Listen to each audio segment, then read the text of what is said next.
Сәлеметсіздер ма, құрметті желіге қатысушылар. Сіздердің назарларыңызға Ескелді ауданының білім бөлімі бойынша сыбайлас жемқорлыққа қарсы мәдениет қалыптастыру бағытында жүргізілген жұмысты туралы ақпарат жасағымыз келіп отыр. Есеп ретінде сіздерге осы мәліметті жасайық деп отырмыз. Назар қойып тыңдасаңыздар. Ескелді ауданының білім бөлімі мемлекеттік мекемесінде мемлекеттік көрсетілетін қызметтер сапасының мониторингісін жүзеге асыру жөнінде жұмыс тобы құрылған.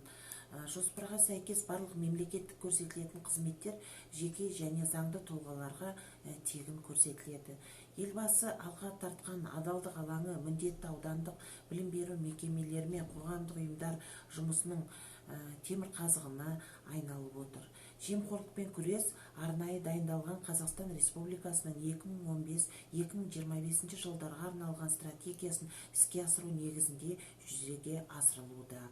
Сыбайлас жемқорлықты болдырмау мен алдын алудың ең алғашқы нүктесі жастарды бала кезінен тәрбиелеу болып табылады. Осыған орай мектептерімізде ұстаздар, оқушылар арасында жемқорлықты болдырмау мен алдын алуға арналған іс-шаралар жоспарлары құрылып өткізіліп тұрады.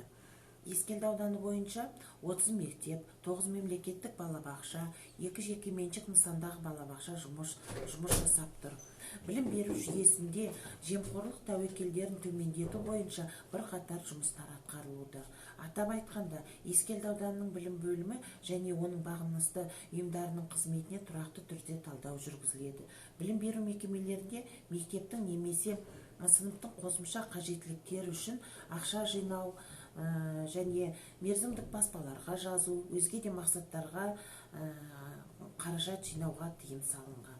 Жазғы демалысты ұйымдастыру, тегін тамақтандыру, жол жүру, грант бөлу және тағы да басқа қызметтер тиісті деңгейде ұйымдастырылып отыр. Сонымен қатар ашықтық, айқындық толығымен сақталған. Аз қамтылған отбасыларға мектепке жол акциясы аясында көмек көрсетіледі.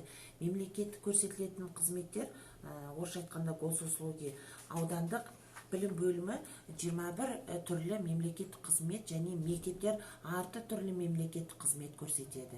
Мектеп жасына дейінгі балаларды, 7 жасқа дейінгі балаларды мектепке қабылдау Е-жетісу порталы арқылы жүргізіледі және басқа да көрсетілетін мемлекеттік қызметтер автоматтандыру жүйесіне көшірілуде. Шамадан тыс құжаттар мен регламенттелмеген ақпарат талап етілмейді. Бұл шаралар әкімшілік кедергілерді жоюға ықпал етеді. Мектептер қажетсіз құжаттарды талап ету, балабақшаларға ақылы орын ауыстыру, балабақшаларға заңсыз кезектен тыс орналастыру сияқты іс-әрекеттерге жол бермейді. Барлық көрсетілген мемлекет қызметтерге үнемі мониторинг білім бөлімі бойынша жүргізіліп тұрады. Білім беру мекемелері үшін жеткілікті қаржыландыру қамтамасыз етілген. Қаражат барлық қажеттіліктерге бөлінеді. Ақша жинау, заңды бұзу, қызметтің ашықтығын сақтамау фактілері анықталған жағдайларда немесе жағдайда директорларға қатысты тиісті шаралар қабылданатын болады. Жыл басынан бері аталған фактілер бойынша іс-әрекет тіркелген жоқ. Ашықтықты қамтамасыз ету және азаматтардың құқықтарын қорғаудағы барлық ақпарат бұқаралық ақпарат қызметі мен әлеуметтік желілерде жарияланып отырады. Бұл бағыттағы жұмыс жүйелендірілген және қолға алынған. 2019 жылы жетісу адалдық алаңы жобасы аясында аудан жастарына сыбайлас жемқорлыққа қарсы тәрбие жүргізу барысында тақырыптық әңгіме сағаттары, балалар арасында сурет салудан байқаулар, сайыстар, атап айтқанда шын сөз бен жалған сөз, жемқорлық деген не, біз жемқорлыққа қарсымыз және тағы басқа тақырыптарда жүргізіліп тұрады және де бүгінгі күнге дейін жүргізілуде. Балалар мен жасөспірімдердің құқықтық сауаттылығын арттыруды көздеген рөлдік ойындар ұйымдастырылуда. Нәтижесінде балалардың осы бағыттағы пікірлері топ ішінде талқыланады. Құқық жайлы және жалпы құқық туралы ойларын көрсететін суреттер салынып, оқушылардың шығармашылық қабілеттері дүниетанымдық бағытта дамытылуда. 2020 жылдың ақпан айында мектепке дейінгі орта білім беру мекемесінде басшылыққа конкурстық орналастыру комиссия отырысы өткізілді. Арнайы комиссия мүшелері құрылып, Қоңыр орта мектебінде директор лауазымына үміткер тағайындалды. Қазан айында 2 үміткер директорлыққа тестілеу тапсыруға өтініш білдірді. Мемлекеттік орта білім беру мекемелерінің басшыларын конкурстық орналастыру тәртібі: бірінші, объективтілік пен айқындылықты қамтамасыз ету үшін, сондай-ақ барлық кандидаттарға тең мүмкіндік беру мақсатында конкурс жариялаған білім беруді басқару органының жанынан конкурстық комиссия құрылды. Екінші, комиссия құрамының мүшелері жалпы саны тақ санды құрайтын кемде 5 адамнан тұрады. Құрамы білім беруді басқару органы басшысының бұйрығымен бекітіледі. Үшінші, комиссия құрамына білім беруді басқару органдарының, әдістемелік құралымдардың, ата-аналар қоғамының, білім мәселесі бойынша қоғамдық бірлестіктердің өкілдері міндетті түрде енгізілуде және де енгізілді. Комиссия төрағасы, төраға орынбасары және хатшы комиссия мүшелерінен сайланады.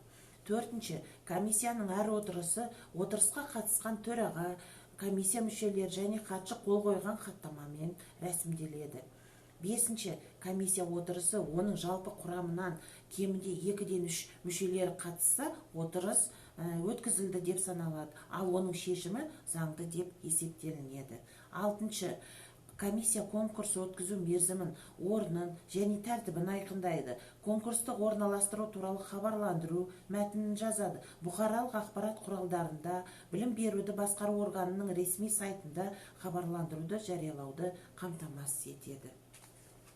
Біріншісін қабылдау рәсіміне тоқталатын болсақ, бастауыш білімнің жалпы білім беретін оқу бағдарламаларын іске асыратын білім беру ұйымдарының бірінші сыныбына қабылданатын балалардың ата-аналарының немесе өзге де заңды өкілдерінен құжаттарды қабылдау арқылы электронды және қағаз жүзінде асырылатынын сіздерге ескерткіміз келеді. 2020 жылдың 12 қыркүйек күні сыбайлас жемқорлыққа қарсы күрес, педагогикалық әдеп тақырыптарында педагогикалық қызметкерлер арасында әңгіме сұхбат жүргізіліп, бейне баяндар көрсетілді. 8 қазанда осы жылы жіберілген хатты басшылыққа ала отырып, әр білім беру мекемесінде әдеп жөніндегі уәкіл тағайындалып, түсіндірме жұмыстар жүргізіліп, жұмыс бағыттары көрсетілді. Жоспар бойынша қараша, сәуір айларында анонимді сауалнама алынып отырылады.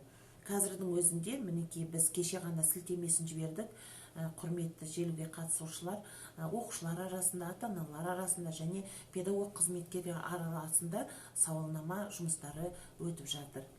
Сонымен қатар 2020-21 оқу жылының басында мектепке жол акциясы аясында мүмкіндігі шектелген балалары бар, жетім, жартылай жетім, көп балалы, аз қамтылған отбасыларға және де атаулы әлеуметтік алатын отбасыларға кеңсе заттары, соның ішінде сөмке, планшет, ноутбук, компьютерлер мемлекеттік және жергілікті бюджет қаражатынан беріліп таратылды. Сонымен қатар бүгінгі күнге біз осы санаттағы балаларды толығымен 100% қамтыдық деп айтуымызға болады. Өз кезегінде патриоттық клубтар алдымызда келе жатқан 1 желтоқсан тұңғыш президент күніне орай челлендж бастап кетті. Бұл игі шара осы қараша айдың 23 мен 26 күндері өтіп, жаңағы нәтижесін көрсетеді. Педагог қызметкерлер арасында анонимді сауалнама алынып, сауалнама барысында көптеген ұсыныстармен таныс болып, солар бойынша жұмыс жүргізу жоспарлануда. Аудандық білім беру ұйымдарында сыбайлас жемқорлық тәуекелдеріне ішкі талдау жұмыстары жүргізіліп, бүгінгі таңда білім беру саласындағы мамандарға әлеуметтік қолдау шараларын ұсыну ережесі мен стандартынан сыбайлас жемқорлық тәуекелдерінің фактісі анықталмаған сіздерге айқындап беруге мәлім етеміз. Сонымен қатар тағы бір қуанышты жағдайға көз жүгіртсек, өткен аптада біздің ауданымыздан парасатты отбасы байқауына антикор қызметіне 5 жұмыс ұсынылған болатын. Соның ішінде Нұрмолда Алдабергенов атындағы орта мектебінің 7 сынып оқушысы Ержан Айдана осы байқауға қатысып 2 орынды иеленді және құнды сыйлыққа иеленді. Осы аптада құрметті желіге қатысушылар қатысушылар тағы да айта кететін жағдай, 23 менен 26 қараша аралығында сурет салу байқауы өткізілуде тақырыптық жемқорлыққа жоқ, стоп жемқорлық деген тақырыпта байқау өткізілуде оқушы жастар арасында. Ол байқауға да біздің 25 мектебіміздің дарынды оқушылары, сурет салатын оқушыларымыз қатысып, мен ойлаймын жетістікке жетеміз деп қатысып, жүлделі орындарға ие болатынына сенімдімін. Осындай қысқаша жұмыс жүргізілуде. Білім бөлімі тарапынан тыңдағандарыңызға көп рахмет. Сауалдарыңыз болса, қоюларыңызға толық мүмкіншіліктеріңіз бар. Назарларыңызға рахмет. Сау болыңыздар.